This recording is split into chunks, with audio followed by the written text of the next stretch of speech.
Welcome to the class of Advance of Infection and Immunity. I'm Dr. Conghua. This class, we are going to talk about parasite infection and immunity. This class, we are going to talk about from 4 aspects. The first part is the evolution of parasitic relationship. The second is parasitic harms to host. The third is the host immune response to parasites. The fourth is immune evasion of parasites. Okay, let's see. The first part is the evolution of parasitic relationship. How does parasitic relationship set up? In the long process of biological evolution, early free-living organisms formed a certain dependent relationship, and two different organisms lived together, which was called symbiosis. According to the degree of interdependence among symbiotic organisms, it can be divided into 3 aspects: mutualism, commensalism, and parasitism. And parasitism is the most important type of symbiotic relationship. In parasitism, one partner is benefit while the other is injured. Benefit partner called parasite, while injured partner called host. In order to adapt to the parasitic life in the host or in vitro, a series of changes occurred in parasites, including morphology, physiology, function, and immunity. The first changes in morphological structure. In order to adapt to parasitism, some changes have taken place in morphology and structure, which are manifested as the change of body shape, the change of organs, and the generation of new organs. For example, in order to adapt to long and narrow intestinal cavity, nematode lived in intestine is more layered or banded. Parasitic fleas, flat on both sides, veinless. It is easy to move between coasts. And the parasitic tapeworm absorbs nutrients through the body wall, and its digestive organs are completely degraded. The second is the changes in physiological metabolic patterns. Parasitic life can lead to biochemical changes in the parasites and the loss of metabolic pathways.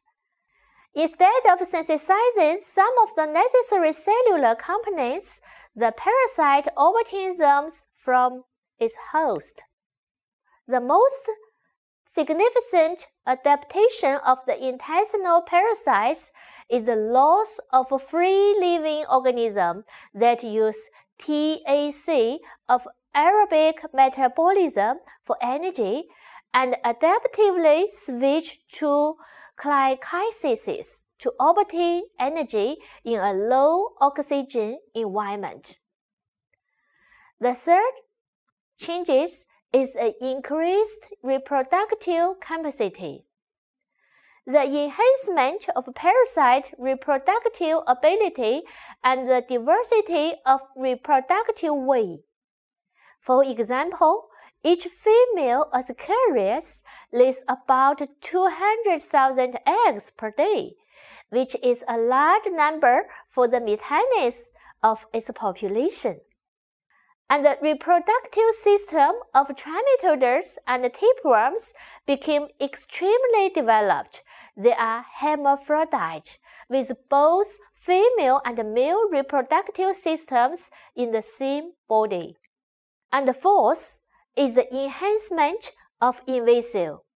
To enhance the chance of parasites to invade the host, their evasion of mechanism has been specialized and strengthened.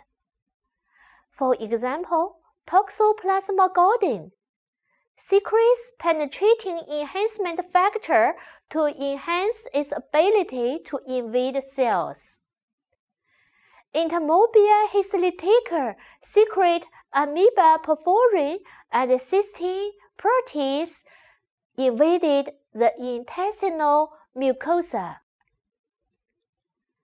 And the fifth change is the specific tropism of parasitism.